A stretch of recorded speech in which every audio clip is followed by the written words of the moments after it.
Hello प्यारे विद्यार्थियों, good morning, नमस्कार, राधे राधे। आप सभी का फ्यूचर कोचिंग क्लासेस में बहुत बहुत स्वागत है। प्रश्नों के महाकुंभ सीरीज का आज पार्ट 14 होने वाला है। इसमें हमने कंपनी खाते से संबंधित अंशों के चैप्टर से कुछ क्वेश्चन निकाले हुए हैं जो आपके पेपर के लिए काफ़ी ज़्यादा इम्पोर्टेंट होते हैं। ठीक है, चलिए देर ना करते हुए क्वेश्चन पर हम चर्चा करते हैं। पहला क्वेश्चन क्या कह रहा है, देखिएगा। कह रहा है कि यदि 10 रुपये सममूल्य का अंश कौन सा है, उसका जो वैल्यू क्या है 10 रुपीज़ है और उसको 12 रुपये में बेचा जाता है, तो आपसे पूछ रहा है जो 2 रुपये का डिफरेंट है वो कौन सा होगा। ये आपका टीजीटी में क्वेश्चन आ चुका है। टीजीटी के पेपर में ये क्वेश्चन आपका आ चुका है और ये जो 2 रुपये अतिरिक्त है हम बहुत बखूबी तरीके से जानते हैं और हम बहुत सवाल इस पर लगा चुके हैं। ये जो 2 रुपये अतिरिक्त होता है, जब उसके फेस वैल्यू से अधिक वैल्यू जब हमको प्राप्त होता है तो वो क्या कहलाता है, आपका सिक्योरिटी प्रीमियम कहलाता है। सिक्योरिटी प्रीमियम कहलाता है। अगर वही 10 रुपये से कम उसको रेट प्राप्त होगा तो वो डिस्काउंट कहलाएगा, लेकिन डिस्काउंट का सिस्टम कंपनी एक्ट 2013 ने क्या कर दिया, ख़त्म कर दिया। उसमें बताया गया कि डिस्काउंट पर कंपनी कोई भी शेयर को इशू नहीं कर सकती है। कौन से शेयर छोड़कर, जो धारा 54 में जिस शेयर का वर्णन किया गया है उसको छोड़कर। ठीक है, तो इसका आंसर आपका हो गया पहला प्रीमियम, सिक्योरिटी प्रीमियम। अब सिक्योरिटी प्रीमियम क्या होता है, कंपनी के लिए कैपिटल रेवेन्यू होता है। कौन सा वो रेवेन्यू होता है, कैपिटल रेवेन्यू होता है। इसके यूज के बारे में सेक्शन 52 सबसेक्शन 2 में बताया गया है। इसको कहाँ कहाँ यूज कर सकते हैं, कंपनी अधिनियम 2013 की धारा 52 सबसेक्शन 2 के अकॉर्डिंग इसका वर्णन किया गया है। इसका वर्णन कहाँ कहाँ हो सकता है, अभी हो सकता है कि आगे क्वेश्चन आए हम उसमें चर्चा करेंगे। ठीक है, तो पहले क्वेश्चन का आंसर क्या हो जाएगा, सिक्योरिटी प्रीमियम। दूसरा क्वेश्चन देखते हैं क्या कह रहा है। एक सार्वजनिक कंपनी में अंशधारियों का दायित्व तो सीमित होता है। ये उसका पूछ रहा है, जो एक सार्वजनिक कंपनी है उसके अंशधारी जो है उसका दायित्व तो कहाँ तक सीमित होता है। स्वामी का मतलब कौन होता है, समता अंशधारी जो होते हैं वो कंपनी के वास्तविक स्वामी कहे जाते हैं।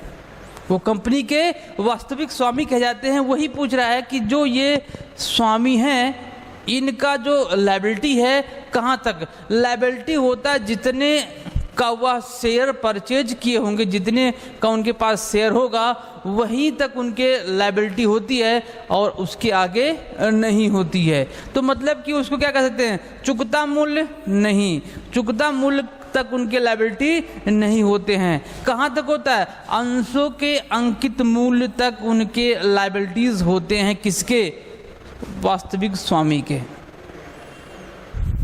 ठीक है, कहाँ तक होगा, जो अंश वो परचेज किए होंगे उस अंश पर जो उसका फेस वैल्यू लिखा होगा वहाँ तक उनकी लायबिलिटीज होती है। क्वेश्चन टीजीटी 2013 में ये आ चुका है। ठीक है, अगले क्वेश्चन पे चलते हैं। अगला क्वेश्चन देखिए क्या कह रहा है। सभी समता अंशधारी होते हैं। अभी जस्ट मैंने आपसे चर्चा किया, समता अंशधारी क्यों कौन होते हैं, वो होते हैं ऑनर। समता अंशधारी कंपनी के जो साधारण सभा होता है उसमें पार्टिसिपेट कर सकते हैं। मतलब कि प्रबंध में वह शामिल हो सकते है। वह कौन से होते, समता अंशधारी कंपनी के मालिक होते हैं। और ऋणपत्रधारी की बात करें, ऋणदाता कौन होते हैं, ऋणपत्र जो होते हैं, ऋणपत्र जो इशू किया जाता है वो जो खरीदते हैं वो कंपनी क्या कहलाते हैं, लेनदार कहे जाते हैं। इसको आप ध्यान रखिएगा। छोटा सा दिख रहा है क्वेश्चन, लेकिन है बड़ा ही अच्छा, आपके पेपर में यहाँ से क्वेश्चन आते हैं। तो जो समता अंश लिया रहा होगा वो क्या कहलाएगा, कंपनी का एक्चुअल स्वामी कहलाता है, और जो ऋण पत्र लिया होगा वो क्या कहलाएगा, लेनदार कहलाएगा। ठीक है, तो आपका ये क्वेश्चन का आंसर होगा कंपनी के मालिक कहलाते हैं। अगला क्वेश्चन देखते हैं। अगला क्वेश्चन कह रहा है कि अधिकार अंशों का आशय उन अंशों से होता है जिन्हें, ये किसकी बात कर रहा है, राइट्स शेयर की बात कर रहा है। राइट शेयर का जो वर्णन किया गया है वो कंपनी एक्ट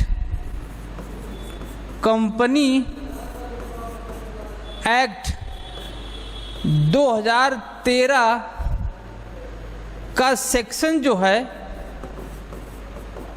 62 सबसेक्शन 1 का सबसेक्शन ए, सेक्शन 62 सबसेक्शन 1 का सबसेक्शन ए कहता है कि राइट शेयर उसको कहा जाता है जो वर्तमान कंपनी के अंशधारक होते हैं उनको दिया जाता है। वो क्या कहलाता है, आपका राइट्स शेयर कहलाता है। ऑप्शन देखिए तो क्या कह रहा है, कंपनी के प्रवर्तकों को निर्गमित किया जाता है, नहीं जी, ये प्रवर्तकों को बिल्कुल नहीं दिया जाता है। विक्रेताओं को नहीं निर्गमित किया जाता है। संचालकों को नहीं। अगला कह रहा है कंपनी के विद्यमान, मतलब कि वर्तमान, किसकी बात कर रहा है, वर्तमान अंशधारियों को निर्गमित किया जाता है। जी बिल्कुल, ये किसको दिया जाता है, जो प्रेजेंट में अंशधारी होते हैं कंपनी के, उनको ही अधिकार अंशों को निर्गमित किया जाता है। ठीक है, तो ये क्या था आपका चौथा क्वेश्चन था, कंपनी एक्ट 2013 का सेक्शन 62 सबसेक्शन 1 का सबसेक्शन ए में जिसका वर्णन किया गया है उसे क्या कहते हैं, अधिकार अंश कहा जाता है। ठीक है, चलिए अगला क्वेश्चन देखते हैं। अगला क्वेश्चन क्या कह रहा है, पूर्वाधिकारी अंशों के शोधन हेतु कौन सी विधि कानूनन स्वीकृत की जाती है। कह रहा है कि जब पूर्वाधिकार अंशों का शोधन किया जाता है तो कौन सी विधि को कंपनी एक्ट में शामिल किया गया, इस विधि से शोधन किया जा सकता है। कंपनी एक्ट 2013 में बताया गया है कि समता अंशों के निर्गमन के द्वारा पूर्वाधिकार अंशों का शोधन किया जा सकता है। किसके द्वारा, समता अंशों के निर्गमन के द्वारा पूर्वाधिकार अंशों का शोधन किया जा सकता है। और एक ये तो क्या होगा, इक्विटी शेयर की बात कर रहा हूं, किसकी बात, इक्विटी शेयर के द्वारा हम प्रेफरेंस शेयर को रिडम्पशन कर सकते हैं। दूसरे बात कर रहा है कि रिडम्पशन के लिए हम फंड भी बना सकते हैं। क्या बना सकते हैं, जिसको हम सिंकिंग फंड के नाम से जानते हैं, सिंकिंग फंड के नाम से भी जानते हैं। इसको भी कानूनन रूप से वैलिड माना गया है। ठीक है, तो ये दो हैं, पहला इक्विटी, दूसरा आपका फंड। देखते हैं ऑप्शन में क्या मिलता है, समता अंशों का निर्गमन, पहला ही ऑप्शन आपका सही है। समता अंशों के निर्गमन के द्वारा पूर्वाधिकार अंशों का शोधन किया जा सकता है। ठीक है, अगला क्वेश्चन देखते हैं क्या कह रहा है। नेक्स्ट क्वेश्चन, सिक्योरिटीज प्रीमियम का प्रयोग नहीं किया जाता है। देखिएगा, ये 2009 में हर साल आपका सिक्योरिटी प्रीमियम से क्वेश्चन पूछता है, हर साल। वो कभी पूछेगा कि सिक्योरिटी प्रीमियम का यूज कहाँ हो सकता है, कहाँ नहीं हो सकता है, या क्वेश्चन के रूप में बना के दे देगा। प्रैक्टिकल में 10 रुपये का निर्गमित अंश था, 15 रुपये में निर्गमित कर दिया तो 5 रुपये क्या, अभी जैसे हमारा पहला क्वेश्चन आया था। कहीं कैसे भी करके आपसे सिक्योरिटी प्रीमियम से क्वेश्चन पूछेगा ही पूछेगा। हमने 2 क्वेश्चन यहाँ से लिया हुआ है, उसका यूज पूछ लेगा, प्रैक्टिकल के रूप में पूछ लेगा, और ये पूछ लेगा प्रीमियम जो होता है वो कौन से नेचर का होता है, ऐसा भी क्वेश्चन बन सकता है। तो ये देखिए, सिक्योरिटी प्रीमियम का यूज मैंने बताया, कंपनी एक्ट 2013 का सेक्शन कौन कहता है? सेक्शन कहता है 52(2). सेक्शन 52 सब सेक्शन 2 कहता है कि उसका यूज बोनस अंशों के निर्गमन पर किया जाता है, प्रीलिमिनरी एक्सपेंस को रिटर्न ऑफ करने के लिए किया जाता है, और जो कैपिटल नेचर के लॉसेस होंगे उसको भी राइट ऑफ करने के लिए इस सिक्योरिटी प्रीमियम का यूज किया जाता है। कैपिटल नेचर के लॉस को इसलिए क्योंकि ये कैपिटल नेचर का ही होता है प्रॉफिट, इसलिए कैपिटल नेचर के लॉस को इसको रिकवर करने के लिए यूज किया जा सकता है। जैसे देखिएगा, लाभांश नहीं, लाभांश बिल्कुल नहीं दिया जा सकता है। दूसरा कह रहा है, तो इससे ये पूछ रहा है कि नहीं है, तो यही सही है, यहाँ पर सिक्योरिटी प्रीमियम का यूज नहीं हो सकता है। कहाँ कहाँ हो सकता है? बोनस अंश दे सकते हैं, प्रारंभिक प्रीलिमिनरी एक्सपेंस को राइट ऑफ करने के लिए कर सकते हैं, और ऋण पत्रों के निर्गमन पर छूट का जो सिस्टम रहा होगा उसको भी राइट ऑफ करने के लिए इसका यूज हो सकता है। बात समझ में आ गया ना? तो ये गुडविल के राइट ऑफ करने का, सॉरी, सिक्योरिटी प्रीमियम के यूज का सेक्शन 52(2) में बताया गया है कि इसको यूज कहाँ कहाँ कर सकते हैं। ठीक है, चलिए अगले क्वेश्चन पे चलते हैं। अगला क्वेश्चन क्या कह रहा है? अगला क्वेश्चन कह रहा है कि अंशों के निर्गमन पर देय कमीशन का दर अधिक नहीं होना चाहिए। ये कह रहा है कि जो अंशों के निर्गमन पर कमीशन दिया जाता है, देय कमीशन अधिक नहीं होना चाहिए। कितने % से अधिक नहीं होना चाहिए? ये तो किसको दिया जाएगा? पहले ये तो देख लो, जो अंशों के निर्गमन पर कमीशन दिया जाए किसको दिया जाएगा? ये दिया जाता है अभिगोपक को। इसको बोलते हैं अंडर राइटिंग कमीशन, इसे बोला जाता है अंडर राइटिंग कमीशन बोला जाता है। ये 2 तरीके से होता है। यदि शेयर के निर्गमन पर दिया गया तो ये क्या कहलाएगा? 5% से अधिक नहीं होना चाहिए। यदि किसकी बात करें? डिवेंचर की बात करें तो डिवेंचर की बात करेंगे तो ये 2.5% से अधिक नहीं होना चाहिए। तो किस पे बात कर रहा है? अंशों की बात कर रहा है। तो क्या ऑप्शन में 5% है? जी, 4 वाला ऑप्शन आपका सही है। 5% से अधिक नहीं होना चाहिए। ठीक है, तो अगर यहीं पर क्वेश्चन डिबेंचर होता तो कितना आंसर हो जाता? 2.5% हो जाता। बात समझ आई ना? चलिए आगे देखते हैं। अगला क्वेश्चन क्या कह रहा है? न्यूनतम अंश अभिदान की राशि, सॉरी, न्यूनतम अंश आवेदन राशि होती है। कितनी बार देखो क्वेश्चन पूछा गया है? TGT 2003, 2006, PGT 2003, 2006, 2010। छोटा सा क्वेश्चन कितनी बार पूछ रहा है? 5 बार पूछ चुका है। टीजीटी में 2 बार और पीजीटी में 2 बार। अब आप अनुमान लगा सकते हैं कितना इंपॉर्टेंट क्वेश्चन है। बस ये पूछ रहा है कि न्यूनतम अंश आवेदन राशि होता है कितना % होता है? जितना उसका फेस वैल्यू होगा, क्या होगा? फेस वैल्यू होगा, उसका 5% मिनिमम क्या होना चाहिए? उसके लिए एप्लीकेशन का अमाउंट होना चाहिए। देखिएगा, सपोज मैं मान लेता हूं कि एक शेयर की वैल्यू मान लेते हैं 100 रुपीज़ है। एक शेयर की वैल्यू मान लिया कितना है? 100 रुपीज़ है। तो जो हम सवाल लगाते हैं ना, application, allotment, first call, second call, final call, ऐसा जो हम लगाते हैं, ये पूछा था कि पहले एप्लीकेशन पर कितना अमाउंट मिनिमम होना चाहिए अकॉर्डिंग टू कंपनी एक्ट? 5%। तो जो वो उसका फेस वैल्यू है उसका 5% निकालेंगे तो कितना जाएगा आपका? 5 रुपये से कम नहीं होना चाहिए यदि उसकी वैल्यू कितनी है? 100 रुपये है। कितनी है? अगर उसकी वैल्यू 100 रुपये है तो एप्लीकेशन का अमाउंट 5 रुपये से कम नहीं होना चाहिए। ठीक है, तो इसका आंसर ये % में पूछा, राशि होता क्या? 5 रुपये होना चाहिए। अगर 5 रुपये यहाँ पर 100 रुपये लिखा होता तो 5 रुपये होना चाहिए, लेकिन ऐसा नहीं है, 5 रुपये नहीं होगा। अंशों के अंकित मूल्य का 5% होगा। कहाँ तक होगा? 5% होगा, 5 रुपये नहीं होगा। 5 रुपये कब होगा? जब वैल्यू दिया होगा कि अंशों के आवेदन के लिए एक शेयर की वैल्यू 100 रुपये दी गई है, तो उसकी मिनिमम वैल्यू कितनी होगी? तो 5 रुपये होगा। लेकिन यहाँ पर वैल्यू नहीं दिया गया है, बस पूछ रहा है उसकी राशि कितनी होनी चाहिए। तो मिनिमम कितनी होनी चाहिए? 5% से कम नहीं होनी चाहिए, 5% तक। ये बोला कौन है? कौन बोला है? ये बोला है सेबी।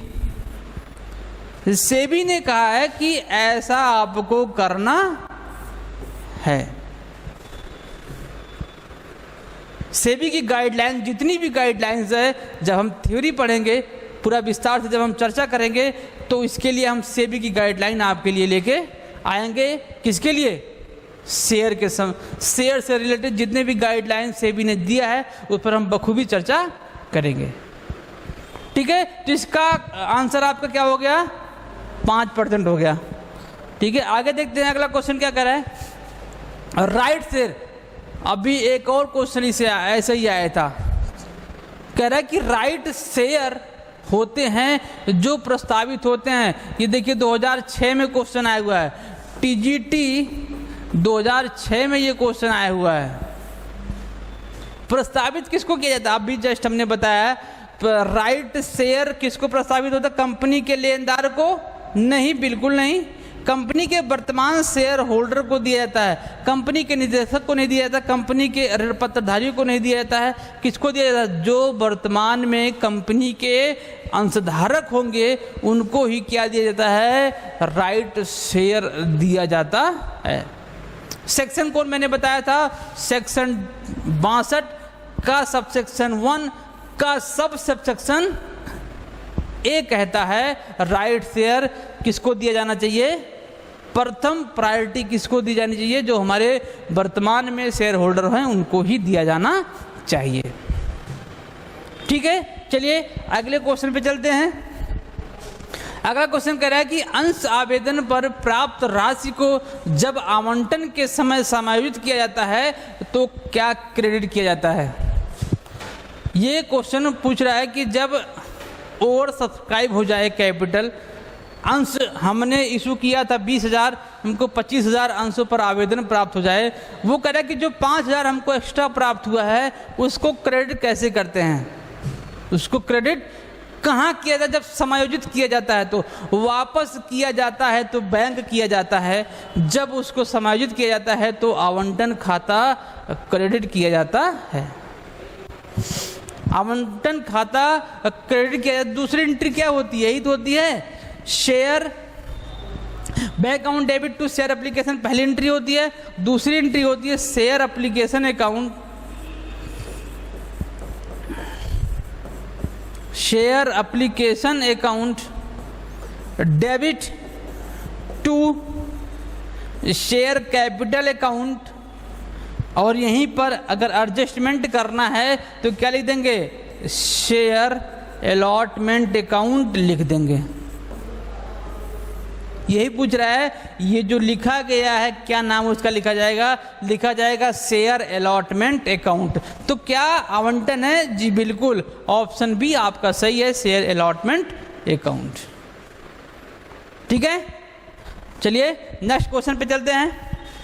अंशों के निर्गमन पर अंश के अंकित मूल्य से जो अधिक धनराशि प्राप्त होती है उसे किस खाते में क्रेडिट किया जाता है? देखिए फिर से आपका वही सिक्योरिटी प्रीमियम वाला क्वेश्चन पूछ रहा है कि जब उसके अंकित मूल्य से अधिक मूल्य प्राप्त होता है तो उसे क्या बोलते हैं? अंश प्रीमियम खाता बोलते हैं। इस पर हम चर्चा कर चुके हैं। नेक्स्ट क्वेश्चन देखिए क्या कह रहा है। निम्नलिखित में से किस उद्देश्य हेतु प्रीमियम का प्रयोग किया जा सकता है? ये क्वेश्चन आपसे पूछा गया टीजीटी 2003 में। वही बार बार क्वेश्चन देखिए रिपीटेड क्वेश्चन आ रहा है। क्या कह रहा है कि वही सिक्योरिटी प्रीमियम आया, फिर से उसका यूज कहाँ हो सकता है? ऋण पत्रों पर कटौती अपलिखित करने के लिए जी बिल्कुल किया जा सकता है। कंपनी के प्रारंभिक खर्चों को अपलिखित करने के लिए बिल्कुल किया जा सकता है। और बोनस अंशों को निर्गमित करने के लिए बिल्कुल। तो ऑप्शन नंबर 4 इसका सही आंसर है। अगला क्वेश्चन देखिए क्या कह रहा है। एक कंपनी क्रय कर सकती है, क्या क्रय कर सकती है भैया? कंपनी क्रय कर सकती है अपने जितने भी सिक्योरिटीज होंगे, क्या होंगे, जितने भी सिक्योरिटीज होंगे कंपनी उनको क्रय कर सकती है। उसको क्या बोला जाता है, बाई बैक परचेज बोला जाता है, उसे बाई बैक परचेज बोला जाता है। इसे कंपनी एक्ट 2013 की धारा 68 में बताया गया है कि कंपनी अपने जितने भी सिक्योरिटीज होते हैं उसको वो परचेज कर सकती है। क्या, ऑल सिक्योरिटीज, कितने, जितने भी सिक्योरिटीज हैं सबको परचेज कर सकती है। तो ऑप्शन में क्या क्या, समता अंश है, पूर्वाधिकार अंश, ऋण पत्र है, तो सबको परचेज कर सकती है। तो ऑप्शन कौन सा सही होने वाला है, ऑप्शन 4 सही होने वाला है, इन सभी को परचेज कर सकती है। ठीक है, चलिए अगला क्वेश्चन देखते हैं क्या कह रहा है। अभिगोपक वह व्यक्ति है जो, अभिगोपक को, अभिगोपक का मतलब होता है जब कंपनी के शेयर बिकने से रह जाते हैं। कंपनी जब शेयरों का निर्गमन करती है तो कुछ शेयर अगर बिकने से रह गया है तो उस समय उन शेयरों को खरीदने के लिए जो रेडी होता है या बेचने के लिए, बिचवाने के लिए जो रेडी होता है उसे क्या बोलते हैं, अभिगोपक बोलते हैं। और इसके बदले में उसे क्या मिलता है, कमीशन मिलता है, मैक्सिमम कितना परसेंट, 5%। तो ऑप्शन देखिए क्या होता है, बीमा पॉलिसी का व्यवस्था करने वाला, नहीं जी। निर्यात तथा आयात का प्रबंध करने वाला, नहीं भाई ऐसा कुछ नहीं है। जनता द्वारा ना करे किए गए अंशों को खरीदने के का वादा करना, यही आपका ऑप्शन सही है, जो अंशों को क्रय करने का वादा करता है। ठीक है, तो ऑप्शन आपका 3 सही होगा, ये अंशों को क्रय करने के लिए रेडी होता है। अगला क्वेश्चन देखते हैं क्या कह रहा है। यदि चालू स्टॉक कीमत कितना है, 50 रुपये प्रति अंश है। देख लीजिएगा ये वैल्यू कितनी दी गई है, 50 रुपये पहले दी गई है। और एक राइट शेयर क्या है, एक राइट शेयर का नया शेयर कितना, 4 धारक को दिया जाता है, किसको, निवेशक को दिया जाता है। और उसकी वैल्यू क्या हो जाती है, 45 रुपये अंश दान की कीमत पर। तो क्या प्राइस होगा उसका नया वाला, तो राइट शेयर की वैल्यू क्या होगी, कह रहा है कि एक राइट शेयर दिया जाता है कितने को, 4 धारक को। किसी एक धारक को जब उसके पास 4 अंश होंगे तो उसको क्या, एक राइट शेयर दिया जाएगा। बात समझ में आएगी ना। अगर आप अंशधारक हैं किसी कंपनी के, तो अगर आपके पास 4 अंश हैं तो आपको एक अधिकार अंश मिलेगा, राइट शेयर मिलेगा। यही क्वेश्चन कह रहा है। और पहले उस अंश की वैल्यू कितनी थी, 4 रुपये थी, सॉरी 50 रुपये थी। जब वो राइट शेयर दे रहा तो उसकी वैल्यू कितनी हो रही है, 45 रुपये। अब आपसे ये पूछ रहा है कि इसका नया वैल्यू क्या होगा, कुछ नहीं करना है। जो प्राइस पहले थी उसमें से नए वाले प्राइस को माइनस कर दो, क्या कर दो, माइनस कर दो, नीचे डिवाइड कर दो। 4 जो धारक रहे होंगे, 4 पहले वाले, उसको यहाँ लिखेंगे, प्लस कर देंगे कितना शेयर दिया जा रहा है। क्या कर देंगे, प्लस कर देंगे कितना शेयर दिया जा रहा है। कितना शेयर, 1 शेयर दिया जा रहा है। जितना अंश पहले होगा, ध्यान रखिएगा, जितना अंश पहले होगा उसको यहाँ लिखेंगे, और उसके बदले में जितना अधिकार शेयर दिया जा रहा होगा उसमें उसको जोड़ देंगे।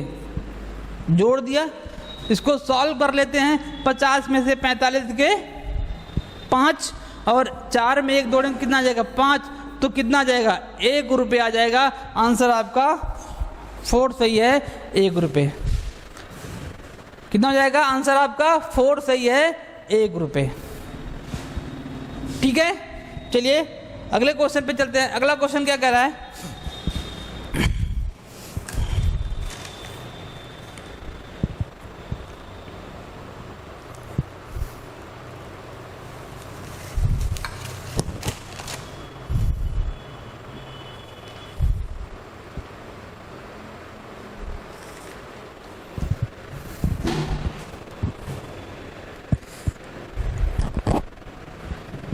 देखिए अगला क्वेश्चन क्या कह रहा है कि एक कंपनी द्वारा अपने अंशों के लिए प्रार्थना पत्र के साथ न्यूनतम राशि अंशों के अंकित मूल्य का निम्नलिखित प्रतिशत मांगा जाना चाहिए। देख रहे हैं कितनी बार क्वेश्चन आया है, PGT UP PCS pre exam में 1994 में आया था। पीजीटी में कई बार क्वेश्चन 2003 में, 2004 में, 6 में, 10 में आपका ये क्वेश्चन आ चुका है। अभी हम इस पे चर्चा कर चुके हैं। सेबी के गाइडलाइन के अकॉर्डिंग अभी हमने चर्चा किया कि जब अंशों का एप्लीकेशन अमाउंट डिसाइड होगा तो मिनिमम कितना होना चाहिए, 5% होना चाहिए। अभी हम इस पर चर्चा कर चुके हैं, तो इसका आंसर भी हो जाएगा 5%। ठीक है, अगले क्वेश्चन पे चलते हैं। अगला क्वेश्चन क्या कर रहा है कि देखिएगा, मिस्टर स्मिथ ने 10 रुपये वाले अंश जो हैं 200 अंश के लिए आवेदन किया था। स्मिथ ने 200 अंशों का आवेदन किया था, उसकी वैल्यू कितनी है, 10 रुपये पर शेयर है। और क्या कह रहा है, किंतु 160 अंशों का उनको आवंटन किया गया था। उसने मांगा था कितना, 200, उसको दिया कितना गया, 60 अंश दिया गया। आवेदन पर 2 रुपये प्रति अंश, ये आवेदन पर 2 रुपये प्रति अंश भुगतान करने के पश्चात, मतलब कि आवेदन पर 2 रुपये का भुगतान हो गया। उसके बाद उसने आवंटन पर 2 रुपये और प्रथम याचना पर 3 रुपये का भुगतान नहीं किया। मिस्टर स्मिथ आवंटित अंशों पर अदत्त मांग की राशि होगी। यह पूछ रहा है कि आउटस्टैंडिंग का अमाउंट कितना होगा। आउटस्टैंडिंग का अमाउंट पूछ रहा है कितना होगा। चलिए देखते हैं, पहले निकालते हैं। सबसे पहले काम करेंगे, ये 160 वाले पे एप्लीकेशन अलॉटमेंट और फर्स्ट कॉल के अमाउंट को निकाल लेंगे। देखिए कितना है, 160 अंशों पर एप्लीकेशन का अमाउंट कितना है, 320 रुपये। ये आपका एप्लीकेशन का हो गया। किसका हो गया, एप्लीकेशन का हो गया। दूसरा देखते हैं, 160 रुपये पर सेम अलॉटमेंट पर हो गया, 320 रुपये कितना, अलॉटमेंट पर। नेक्स्ट कह रहा है कि 160 रुपये किस पर, फर्स्ट कॉल पर 3 रुपये, कितना हो जाएगा, 16 3 48 480 रुपये हो जाएगा। इसको जोड़ दो सबको, 0 8 2 10 2 12 3 3 6 1 4 10 11 1120 रुपये आपका ये टोटल अमाउंट आ गया। कितना आ गया टोटल अमाउंट, स्मिथ का आ गया। लेकिन आपको ध्यान होगा, जब आप क्वेश्चन लगाते हैं तो जब अधिक आवेदन अंश प्राप्त होते हैं तो पहली एंट्री किससे गुणा होता है, पहली एंट्री में जितना आवेदन किया गया होता है उस अमाउंट से मल्टीप्लाई होता है एप्लीकेशन पे। वही अमाउंट यहाँ पर क्या कर देंगे, माइनस कर देंगे। कितना शेयर था, 200 शेयर है। 200 शेयर का एप्लीकेशन का अमाउंट कितना है, 2 दूनी 4, 400 यहाँ से माइनस कर दो। 1100 में से 400, 1120 में से 400 माइनस हो जाएगा तो 720 रुपये आपका आंसर है। 720 रुपये आपका आंसर आ जाएगा। 720, ऑप्शन नंबर 4 ये आपका सही है। ठीक है, चलिए अगले क्वेश्चन पे चलते हैं। अगला क्वेश्चन कह रहा है कि पूंजी संरचना अनुपात होता है। पूंजी संरचना अनुपात, ध्यान दीजिएगा भैया, क्या है इसका फॉर्मूला होता है, capital structure equal to equity divided by debts. मतलब अगर हिंदी की बात करें तो समता डिवाइडेड बाय ऋण, इसका क्या होता है, फॉर्मूला होता है। तो अनुपात क्या हो जाएगा, यही पूछा ना, अनुपात समता अनुपाते ऋण, इसका क्या होगा, रेशियो बनेगा। तो ऑप्शन में है जी बिल्कुल, समता अनुपाते क्या बन गया, ऋण। ये आपका अनुपात है। ठीक है, बात समझ में आ गई ना। फॉर्मूला पूछ रहा है कि पूंजी संरचना अनुपात पूछ रहा है, लेकिन वो बनेगा कैसे, फॉर्मूला पे बनेगा। फॉर्मूला क्या कहता है, equity upon debts equal to capital structure. तब वही क्या बन जाएगा, उसका रेशियो बन जाएगा। ठीक, अगले क्वेश्चन पे चलते हैं। अगला क्वेश्चन कह रहा है कि a company can not issue, एक कंपनी निर्गमित नहीं कर सकती है। क्या निर्गमित नहीं कर सकती है भाई? कंपनी, ऑप्शन के अकॉर्डिंग देखते हैं ऑप्शन में क्या कह रहा है, उसके अकॉर्डिंग बताते हैं। ऑप्शन कह रहा है कि रिडीमेबल इक्विटी शेयर, सबसे पहले यही ऑप्शन आपका सही हो गया। कभी भी कंपनी समता अंशों का शोधनीय समता अंश जारी नहीं कर सकती, मतलब कि शोधनीय समता अंश जारी नहीं कर सकती। क्यों? ऐसा क्यों? इसलिए कहा गया है, कंपनी एक्ट 2013 में इसको बताया गया है, या कंपनी एक्ट 1956 में बताया गया था कि शोधनीय समतांशों को निर्गमित करने का कोई भी प्रोसीजर नहीं है। इसलिए क्योंकि ये समतांशधारी कंपनी के एक्चुअल मालिक माने जाते हैं, कंपनी के एक्चुअल मालिक माने जाते हैं। इसलिए जब तक कंपनी का समापन नहीं होगा तब तक इनके अंशों को शोधित नहीं किया जा सकता है। इसलिए कंपनी शोधनीय समतांशों को जारी नहीं कर सकती है। शोधनीय अधिमानंश जारी हो सकता है, बिल्कुल। शोधनीय ऋणपत्र जारी हो सकता है, पूर्ण परिवर्तनशील अंश जारी हो सकता है, लेकिन समतांश जारी, कौन सा? शोधनीय समतांश जारी नहीं हो सकता है। मतलब कि रिडीमेबल इक्विटी शेयर को हम इशू नहीं कर सकते हैं। ठीक है, चलिए अगले क्वेश्चन पे चलते हैं।